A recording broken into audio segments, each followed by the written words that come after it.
بين سحر الطبيعة وعراقة التاريخ تذهلك اسكتلندا. بلد صغير يتقاسم جزيرة واحدة مع ألد أعدائه عبر التاريخ.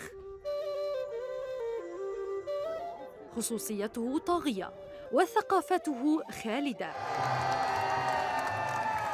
تلحظها عبر مدنه وناسه وحكاياهم الغنية والتي لا تنتهي. حكايات كحكاية ويليام واليس المقاوم والحالم، والذي خلده ميل جيبسون في فيلمه الشهير بريف هارت، القلب الشجاع.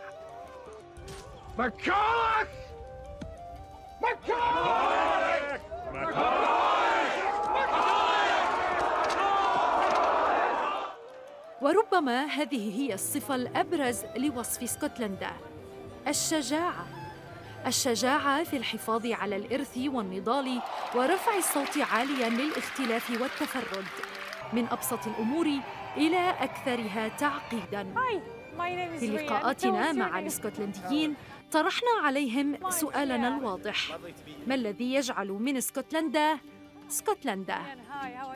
Gaelic and Scots. So what makes any nation a nation? It's the things that people agree, consciously or otherwise, are distinctive and important about it. Arts and culture, the festivals are part of Edinburgh, you know, it's the epicentre of culture. Yeah, you can't get away from the fact that the bagpipes are really kind of related to, very connected to the Scottish identity. It's kind of seen as a symbol around the world. There's a lot more international interest in Scotland and the Scottish culture and wearing kilts. We're sending more kilts to, it used to be always to people who had Scottish background and Scottish last names. Now we're sending a lot to Europe, to Germany, Switzerland, France. Everyone's buying kilts. محطتنا الأولى كانت في شوارع العاصمة الاسكتلندية إدنبرا، مرافقين دانيال دوني في جولته اليومية. If you guys look across the tops of buildings here in Parliament Square, what you will see is a lot of architecture inspired by Egypt. And that is because Scottish people, we are in fact Egyptian. Yeah, never seen that one coming, did you, Laura? Because nothing says Egyptian quite like pasty, white, ginger people. You know what I mean?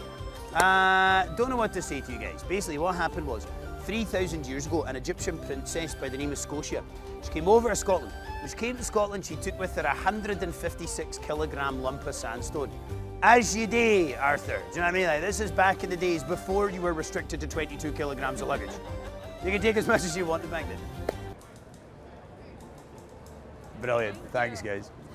I think for me, one of the things I noticed when I started my comedy walking tour is I didn't realise how much comedy tourism was a thing in Edinburgh. It's a real part of their itinerary. It's almost like visit the castle, go see a comedy show, you know. So I definitely think comedy, anyway, as a comedian, is a huge part of the city and the life and the culture of Edinburgh, definitely.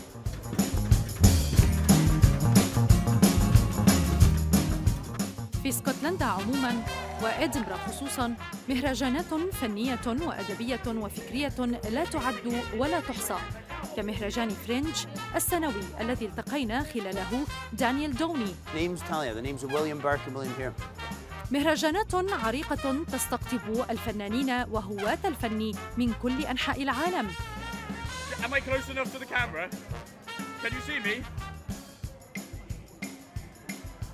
فأرقام عام 2019 تشير إلى أن مهرجاني فرنش وإدنبرا الدوليين حطما رقماً قياسياً في بيع التذاكر وعدد العروض الذي فاق 53,000 لأكثر من 3,300 عمل في نحو 300 مكان ل450,000 متفرج، ومبيعات تجاوزت 4,300,000 جنيه استرليني. دوني ذو الاختصاص التاريخي والذي يعد جولة سياحية تاريخية كوميدية. A lot of comedians talk about their life experience, you know, like kind of crazy things that have happened to them. And I've actually had quite a boring life. So I'm like, nothing really mad or crazy has really happened to me. Do you know what I mean? So I thought, right, who are the people that mad and crazy stuff has happened to? And I'm thinking, well, Mary Queen of Scots, William Wallace, Robert the Bruce. So I'm like, well, their life's more interesting than mine, so I'll just speak about their lives instead of mine. There is something about Mary. هناك ثمة شيء عن الملكة ماري. هو عنوان عرضه الذي شارك به في المهرجان. فلماذا ماري؟ Mary Queen of Scots is she was a Queen of Scotland in the 16th century. She became Queen of Scotland at the tender age of only 6 days old, which might be very young, but still means she's more qualified than Boris Johnson. You know what I mean? But she had a very tragic life. Basically, Mary's famous for just anything that could have gone wrong went wrong for poor Mary. And there's something very Scottish about that, Rian. Like we're known in Scotland for being able to mess things up at any turn. Do you know what I mean? And whether it be in sport or in politics, whatever, something always seems to go wrong. And no one epitomises that more than Mary. It was just disaster after disaster after disaster, basically. We desperately want to make our World Cup, and we always get so far, but we'll find a way to just completely shoot ourselves in the foot and not make it.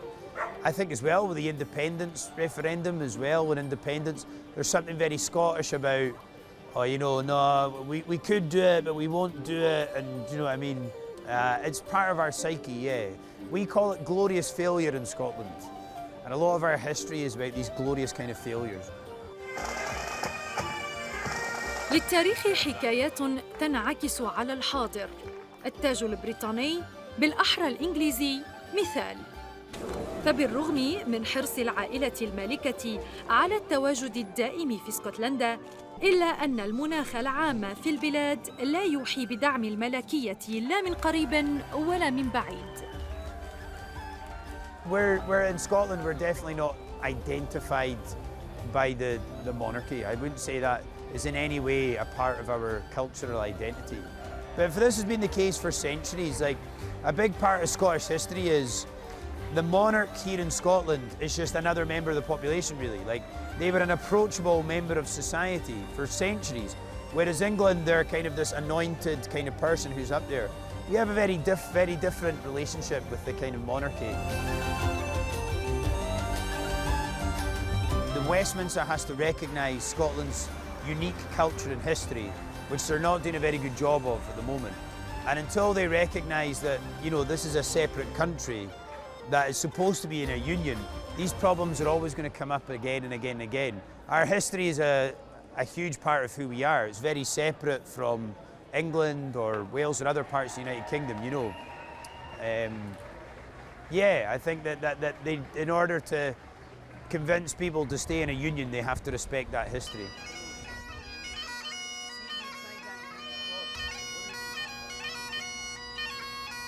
كثيرة هي الأمور التي تميز اسكتلندا.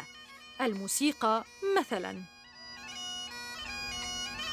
للآلات الموسيقية النفخية شعبية تمتد عبر التاريخ، إلا أن لمزمار القربي الاسكتلندي حكاية أخرى، فنغماته واضحة وعازفوه يصرون على ربطه بأمتهم وهويتها ربطاً قاطعاً، ولا يمكن العزف عليه من دون ارتداء الملابس الاسكتلندية التقليدية كاملة من أعلى الرأس حتى أخمص القدمين.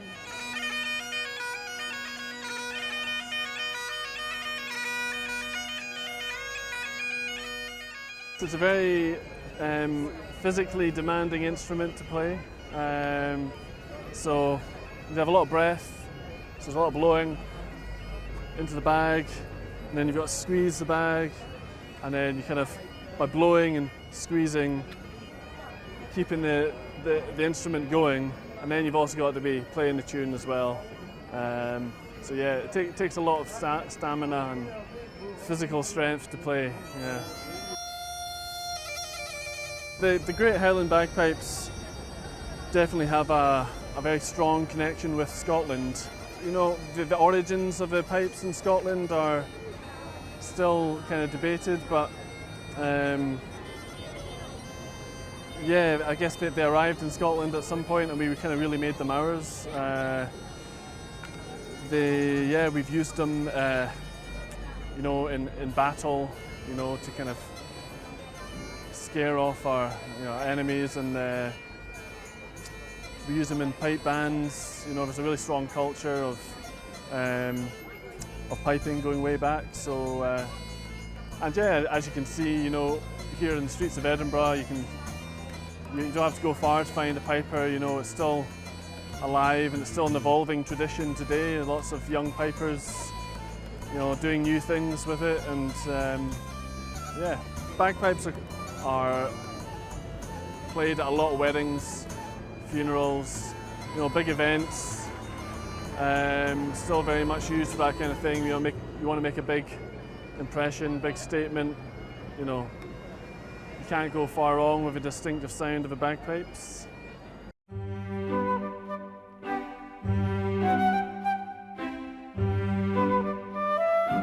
تعود أصول هذه الآلة في اسكتلندا إلى حوالي عام 1400 للميلاد، حيث تشير الأدلة الأولى لاستخدامها في سياق عسكري يبث روح القتال في المعارك، يوقظ المحاربين ويخيف الأعداء، ما يفسر اعتمادها لاحقاً في الجيش البريطاني.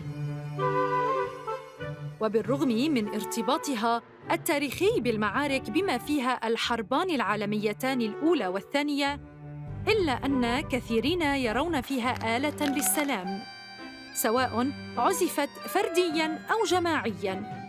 الآلة العتيقة التي أضحت مع مرور الزمن رمزاً اسكتلندياً ثابتاً يتشبث به الصغار والكبار من أبناء البلاد.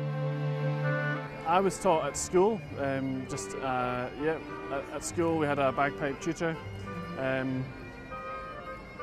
That's not so common anymore, I don't think, but quite often young aspiring bagpipers will learn that we go to kind of like a local pipe band, lots of pipe bands in Scotland, and they'll be brought up through the ranks, as it were, through there.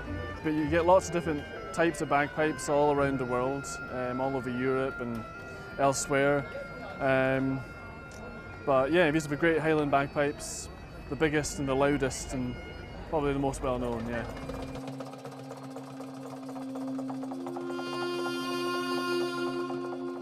Basically, the history of Scotland is you have a physical and a cultural divide as well. So you've got the Highlands and the Lowlands. These were divided physically and culturally. So there's a literal fault line that runs through the kind of middle of Scotland that splits the country into Lowlands and Highlands. Highland was kind of Gaelic culture, so Gaelic speaking language, all the stuff that you think about of like kilts and bagpipes and all that kind of stuff, that was very much Highland culture. Lowland culture from the kind of 14th and 15th century onwards was very, very different.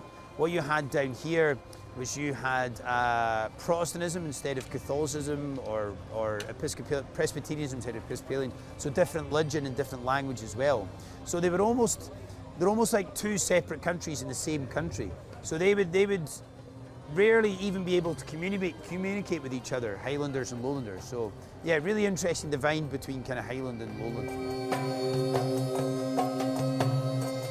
Current Celtic languages, the ones that exist now, are divided into two groups, which we conventionally call the Goidelic and Brittonic groups. So the Goidelic group is made up of Irish, Scottish Gaelic and Manx, and the Brittonic group of Welsh, Cornish and Breton. Cornish and Manx are two languages that had passed out of community use but have since been revived, and the others have a continuous existence of community transmission. لا يمكن لأحد إغفال خصوصية اللسان الاسكتلندي للهجته المختلفة والمميزة، لهجة للغة إنجليزية فرضت عليه، إنما للغاته الأصلية قصة أخرى يخبرنا عنها الدكتور المختص في الدراسات الكلتية دانكن سنودن، والذي تعمق في تاريخ وحاضر لغات اسكتلندا. Gaelic and Scots are two different languages. Gaelic is a Celtic language. It's closely related to Irish and to Manx, and is spoken by a little over 1% of the population, predominantly concentrated in the Western Isles and in the Highlands, though with significant communities in the lowland urban areas as well, especially Glasgow and Edinburgh. Scots is a Germanic language. It's quite closely related to English and is spoken by about a third of the population, mostly in rural areas, especially in the northeast, but also in the cities, especially in working class communities. The fact that Scotland has two national languages makes it harder to organise on the basis of a language sort of manifesting the nation as such. تشريعات كثيرة تتخذ للحفاظ على إرث اللغات من آداب وفولكلور وثقافة. The main items of legislation that exist for language are the Gaelic Language Act, which was passed unanimously by the Scottish Parliament in 2005 during the administration of the Labour and Liberal Democrat parties, but all of the parties voted in favour. So if one, for example, sends an email to the Scottish Parliament in Gaelic, one is entitled to receive a response in Gaelic. Because that's part of their Gaelic language plan, they've committed to providing that service to Gaelic speakers. Oh, I wish I was in Glasgow. Yes, Gaelic medium education began in Scotland in the 1980s, started in Glasgow, and the original model that was usually followed was to set up what were called Gaelic units within English schools. And in those units, the language of instruction would be Gaelic. The original rationale for this was that there were still at that time significant numbers of children who had Gaelic as the home language. There are still today, though not as many. And it was felt to be disadvantageous to them that immediately they went into education, they had to be taught through what was effectively a foreign language to them. That's less true now than it was at the time. Although there are still children who go to school with Gaelic being the dominant home language. The rationale for it now is more to do with reversing language shift, with educating a bilingual cohort who are comfortable using both languages. Bake. Bake. Bake. More. Bake. So when you're asking about when did people stop speaking these languages, well, in a sense they didn't. They're still spoken. The Scots language by about 1.5 million people, the Gaelic language by tens of thousands. But there has been a process of minoritization, of language shift towards English. And this is bound up by the same processes that have seen language shift in many other countries around the world.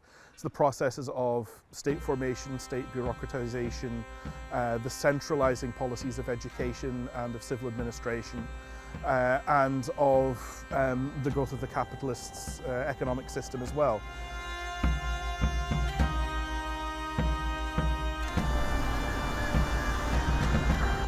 It's certainly the case that the languages contribute to Scottish identity because they're something that is distinctively Scottish.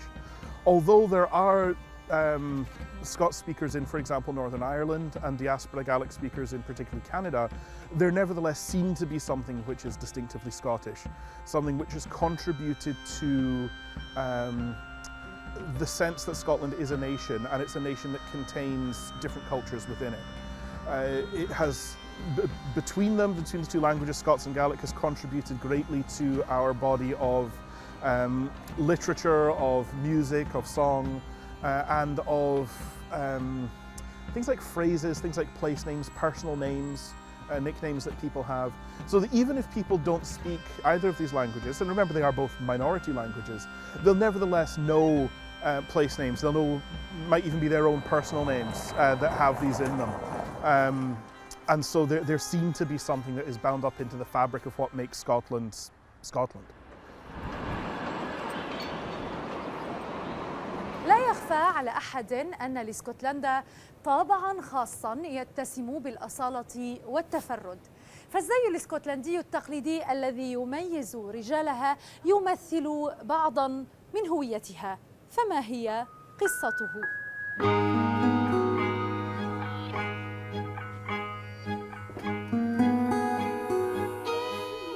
Hello. Hi, how are you? I'm very well.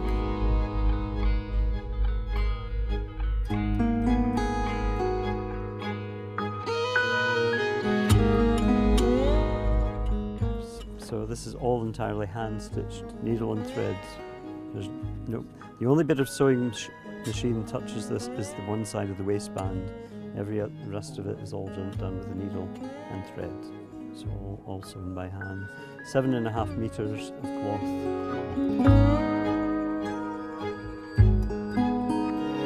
Well, from every age, I started wearing from a child. Many Scots children have a kilt as a child. Obviously, that's just not a proper hand-sewn kilt. But for graduations, the most common thing is to get a hand-sewn kilt for your graduation. And weddings. And then, if they haven't got one by that time, then for their wedding. Do they have it for once? It's a lifetime kilt. If it's a well-made kilt, yes, you've got it for lifetime.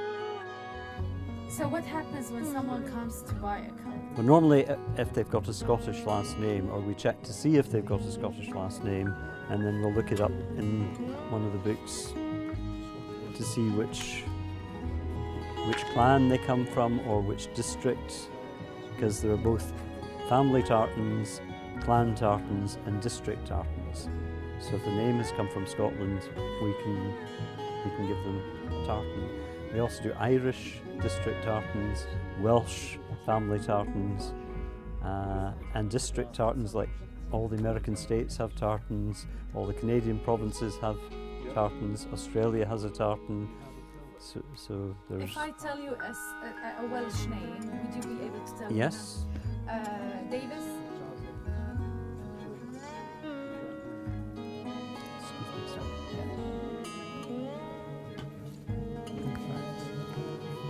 هلا عم نشوف في حال اسم ديفيس وهي عائلة ويلزية أرادت أن تقتني النقشة الخاصة بها. هي هذه النقشة. واو ديفيس. Exactly, yeah. Okay.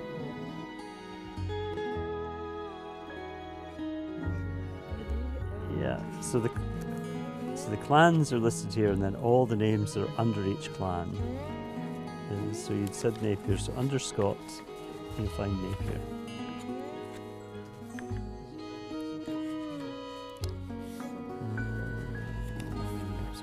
Where's Scott? There's Scott there, and there's the Napier as one of the names under it. So there aren't many names under the Scots, unlike names like Robertson that have lots of names. تماماً كالمزمار للآزارات أيضاً ماضٍ يتعلق بالحرب والسلم يصعب علينا اختصاره، فمن المرتفعات الريفية إلى النبلاء والملوك. وبالنسبة للاسكتلنديين فليست الآزارات مجرد ملابس ترتدى في المناسبات فحسب، بل هي حكايات تسطر الماضي البعيد. فكيف نجت؟ Possibly because it was banned after the Battle of Culloden in 1746. It was banned from being worn, and probably it was the ban on it. It was banned until 1782, and then the ban was repealed. And possibly if it had never been banned, it would have just died out. You can see where it actually shapes into and out of the small of the back. So if it's been machine stitched, it's a much straighter, squarer kilt, and that is what the future is going to be, because there are not the young trained kilt makers who can make a kilt like this. So that's the unfortunate part is that it's now listed as a dying trade. I suppose I would add, we are the best wee country in the world, and come and visit us. It's amazing. It's the best country. You'll have an amazing time.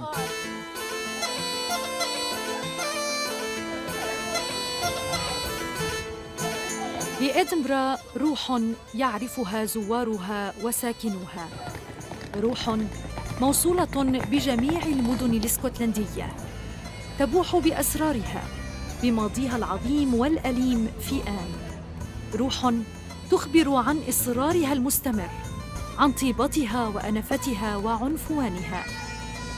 إلى اللقاء اسكتلندا. أغادرك على أنغام أغنية روي ويليامسون زهرة اسكتلندا، والتي أضحت نشيدك الوطني في ظل غياب واحد رسمي خاص بك. فأردد مع ناسك: ما زلنا نستطيع النهوض لنكون أمة من جديد.